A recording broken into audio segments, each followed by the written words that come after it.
आशा की किरण। डॉ भीमराव आंबेडकर का परिचय। डॉ भीमराव रामजी आंबेडकर प्यार से बाबा साहेब सामाजिक न्याय और समानता के सच्चे प्रतीक थे। उन्होंने अपना जीवन भारत में दबे कुचले और हाशिए पर रहने वालों के अधिकारों के लिए लड़ते हुए बिताया। 14 अप्रैल 1891 को एक दलित परिवार में जन्मे बाबा साहेब को छोटी उम्र से ही गंभीर भेदभाव का सामना करना पड़ा। फिर भी उन्होंने अनगिनत बाधाओं को पार करते हुए एक प्रमुख विद्वान, न्यायविद, अर्थशास्त्री और भारतीय संविधान के प्रमुख शिल्पी बने। सामाजिक न्याय के प्रति बाबा साहेब की अटूट प्रतिबद्धता दुनिया भर में लाखों लोगों को प्रेरित करती रहती है। उनका जीवन और कार्य प्रतिकूल परिस्थितियों में शिक्षा, दृढ़ता और अटूट समर्पण की शक्ति का प्रमाण है। वह आशा की किरण बने हुए हैं, हमें याद दिलाते हैं कि भारी चुनौतियों के बावजूद हम सभी के लिए एक अधिक न्यायपूर्ण और न्यायसंगत दुनिया बनाने का प्रयास कर सकते हैं। भारतीय संविधान के जनक बनने तक की उनकी यात्रा लचीलेपन, दृढ़ संकल्प और दलितों के उत्थान की अदम्य भावना की कहानी है। बाबा साहेब की विरासत संविधान के निर्माण में उनकी भूमिका से कहीं आगे तक फैली हुई है। वह एक बहुमुखी प्रतिभा के धनी व्यक्ति थे, जिन्होंने अर्थशास्त्र, कानून और राजनीति विज्ञान सहित विभिन्न क्षेत्रों में महत्वपूर्ण योगदान दिया। शुरुआती जीवन महू में बदलाव के बीच। मध्य प्रदेश के महू में जन्मे बाबा साहेब का प्रारंभिक जीवन भारत की गहरी जड़ें जमा चुकी जाति व्यवस्था से प्रभावित था। उन्होंने अस्पृश्यता का दंश प्रत्यक्ष रूप से अनुभव किया, जिसने समानता के लिए लड़ने के उनके दृढ़ संकल्प को हवा दी। पूर्वाग्रह और अलगाव का सामना करने के बावजूद युवा भीमराव अपनी पढ़ाई में उत्कृष्ट रहे। उनके पिता रामजी सकपाल एक सेना अधिकारी थे, जिन्होंने भीमराव की शिक्षा को प्रोत्साहित किया। अपने बेटे की असाधारण बुद्धि को पहचानते हुए रामजी ने सुनिश्चित किया कि भीमराव को सीखने और बढ़ने का अवसर मिले। वह एक ऐसे स्कूल में पढ़ने के लिए भाग्यशाली थे, जहां उनके प्रधानाध्यापक महादेव आंबेडकर नाम के एक दयालु ब्राह्मण व्यक्ति ने उनमें विशेष रुचि ली। भीमराव की क्षमता को पहचानते हुए और उनके संघर्षों के प्रति सहानुभूति रखते हुए प्रधानाध्यापक ने उनका समर्थन करने के लिए हर संभव प्रयास किया। उन्होंने भीमराव को अपना उपनाम आंबेडकर भी दिया, जो बाद में भारत में सामाजिक न्याय की लड़ाई का पर्याय बन गया। दयालुता के इस कार्य का युवा भीमराव पर गहरा प्रभाव पड़ा, जिससे उनमें सामाजिक विभाजन को पाटने में शिक्षा और सहानुभूति का महत्व पैदा हुआ। शिक्षा, ज्ञान की प्यास, भेदभाव के खिलाफ लड़ाई। बाबा साहेब की ज्ञान की प्यास की कोई सीमा नहीं थी। उन्होंने निरंतर भेदभाव का सामना करने पर भी अटूट दृढ़ संकल्प के साथ उच्च शिक्षा प्राप्त की। भारत में अपनी प्रारंभिक शिक्षा पूरी करने के बाद उन्होंने कोलंबिया विश्वविद्यालय और लंदन स्कूल ऑफ इकोनॉमिक्स जैसे प्रसिद्ध विश्वविद्यालयों से डिग्रियां हासिल की। उनकी शैक्षणिक प्रतिभा उनके लेखन और भाषणों में झलकती थी, जो गहन विश्लेषण और सामाजिक संरचनाओं की गहरी समझ से ओतप्रोत थे। उनकी doctorate thesis the evolution of provincial finance in British India अर्थशास्त्र और समाज पर इसके प्रभाव में उनकी गहरी रुचि को दर्शाती है। हालांकि एक छात्र के रूप में उनकी यात्रा आसान नहीं थी। उन्हें अपनी जाति के कारण लगातार पूर्वाग्रह और सामाजिक बहिष्कार का सामना करना पड़ा। उन्हें अक्सर बुनियादी सम्मान और सम्मान से वंचित रखा जाता था, जिससे उन्हें उन कठिनाइयों का सामना करना पड़ता था जिनका उनके साथियों को कभी सामना नहीं करना पड़ा। फिर भी वह निडर रहे, उत्पीड़क जाति व्यवस्था को ध्वस्त करने के लिए अपनी शिक्षा को एक हथियार के रूप में इस्तेमाल करते रहे। सामाजिक न्याय के लिए समर्पित जीवन, यथास्थिति को चुनौती। भारत लौटने पर डॉ आंबेडकर ने उत्पीड़क जाति व्यवस्था को खत्म करने के लिए अपना जीवन समर्पित कर दिया। उनका मानना था कि सच्ची आजादी भारतीय समाज को त्रस्त करने वाली सामाजिक बुराइयों को मिटाकर ही हासिल की जा सकती है। उन्होंने दलितों और अन्य हाशिए के समुदायों के अधिकारों की वकालत करने के लिए बहिष्कृत हितकारिणी सभा जैसे संगठनों की स्थापना की। डॉ आंबेडकर की शक्तिशाली आवाज पूरे देश में गूंज उठी, क्योंकि उन्होंने असमानता को बनाए रखने वाले सदियों पुराने रीति रिवाजों और परंपराओं को चुनौती दी। उन्होंने उत्पीड़ितों की आवाज को मंच प्रदान करने के लिए मूक नायक और बहिष्कृत भारत जैसे समाचार पत्र और पत्रिकाएं शुरू की। उनका मानना था कि शिक्षा, संगठन और आंदोलन के माध्यम से हाशिए पर रहने वालों को सशक्त बनाया जा सकता है। उन्होंने निडर होकर जाति व्यवस्था के पाखंड को उजागर किया।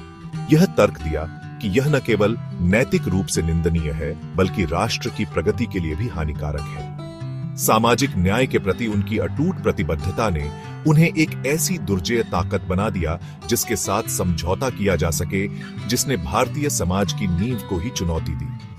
उन्होंने अनगिनत व्यक्तियों को यथास्थिति पर सवाल उठाने और अधिक न्यायपूर्ण और न्यायसंगत समाज के लिए लड़ने के लिए प्रेरित किया। भाग 5, भारतीय संविधान के शिल्पी, एक न्यायपूर्ण समाज की नींव रखना। भारत के प्रति डॉ.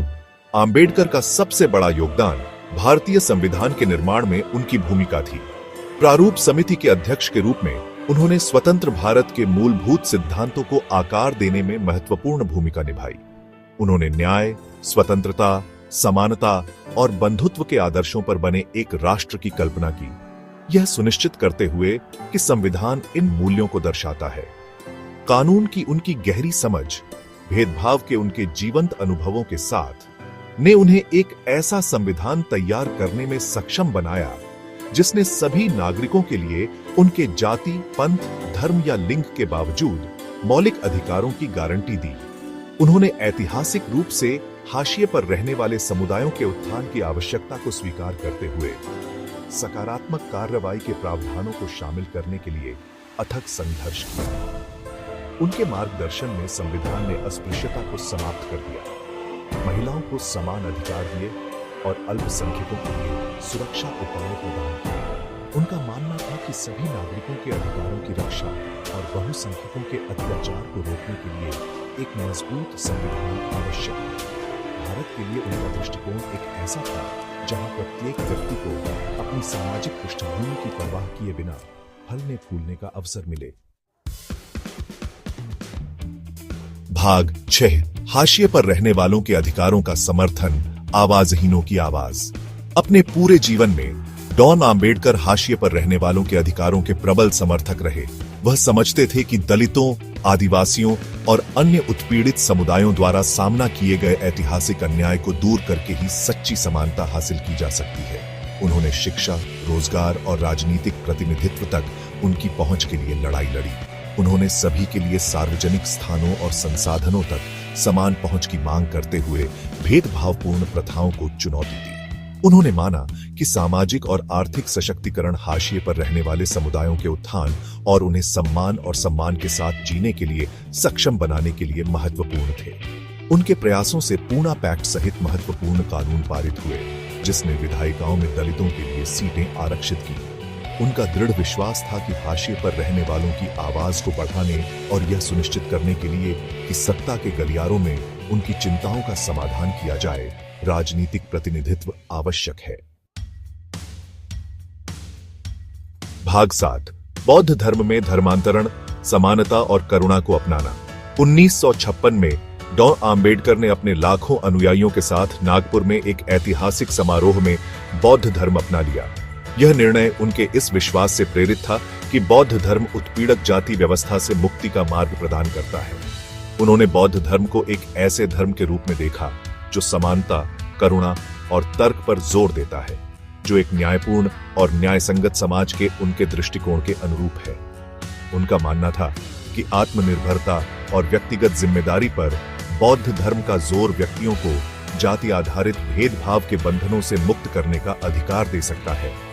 उनका धर्मांतरण केवल एक व्यक्तिगत पसंद नहीं, बल्कि जाति व्यवस्था के खिलाफ एक शक्तिशाली बयान और सामाजिक परिवर्तन का आह्वान था। उन्होंने अपने अनुयायियों से बौद्ध धर्म को न केवल एक धर्म के रूप में, बल्कि जीवन जीने के तरीके के रूप में अपनाने का आग्रह किया। उनका मानना था कि बौद्ध धर्म के सिद्धांत व्यक्तियों को सभी प्रकार के भेदभाव और उत्पीड़न से मुक्त, अधिक न्यायपूर्ण और करुणामय दुनिया बनाने के लिए मार्गदर्शन कर सकते हैं। भाग 8, एक दूरदर्शी नेता की विरासत, डॉ. आंबेडकर का स्थायी प्रभाव। डॉ. बी.आर. आंबेडकर की विरासत उनके जीवन काल से कहीं आगे तक फैली हुई है। भारत के प्रति उनका योगदान और सामाजिक न्याय के लिए उनकी अटूट लड़ाई दुनिया भर में लाखों लोगों को प्रेरित करती रहती है। उन्हें उत्पीड़ितों के रक्षक, एक कानूनी दिग्गज और आधुनिक भारत के भाग्य को आकार देने वाले एक दूरदर्शी नेता के रूप में याद किया जाता है।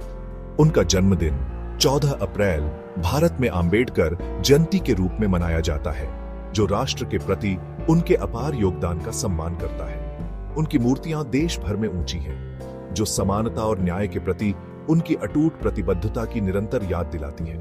उनके लेखन, भाषण और जीवन कहानी का अध्ययन और बहस जारी है, जो पीढ़ियों को अधिक न्यायपूर्ण और न्याय संगत दुनिया के लिए लड़ने के लिए प्रेरित करती है। उनकी विरासत आशा की किरण के रूप में कार्य करती है, हमें याद दिलाती है कि भारी चुनौतियों के बावजूद हम एक ऐसा समाज बनाने का प्रयास कर सकते हैं जहां प्रत्येक व्यक्ति के साथ सम्मान और सम्मान का व्यवहार किया जाए। भाग 9 निष्कर्ष। बाबा साहेब को याद करते हुए प्रेरित पीढ़ियां। डॉ. बी.आर. आम्बेडकर का जीवन शिक्षा, दृढ़ता और सामाजिक न्याय के प्रति अटूट प्रतिबद्धता की शक्ति का असाधारण प्रमाण था। वह भेदभाव से ग्रस्त बचपन से उठकर भारतीय इतिहास के सबसे प्रभावशाली व्यक्तियों में से एक बने। भारतीय संविधान में उनका योगदान, हाशिए पर रहने वालों के लिए उनकी अथक लड़ाई और मुक्ति के मार्ग के रूप में बौद्ध धर्म को अपनाना भारत के सामाजिक और राजनीतिक परिदृश्य को आकार देता रहता है। जैसे ही हम बाबा साहेब को याद करते हैं, आइए हम उनके जीवन और कार्यों से प्रेरणा लें। आइए हम एक ऐसी दुनिया बनाने का प्रयास करें जहां एक न्यायपूर्ण और न्याय संगत समाज का उनका दृष्टिकोण सभी के लिए वास्तविकता बने। उनकी विरासत एक निरंतर अनुस्मारक के रूप में कार्य करती है कि समानता और न्याय की लड़ाई एक निरंतर संघर्ष है। यह एक ऐसी लड़ाई है जिसमें साहस, दृढ़ संकल्प और प्रत्येक मनुष्य की अंतर्निहित गरिमा में अटूट विश्वास की आवश्यकता हो।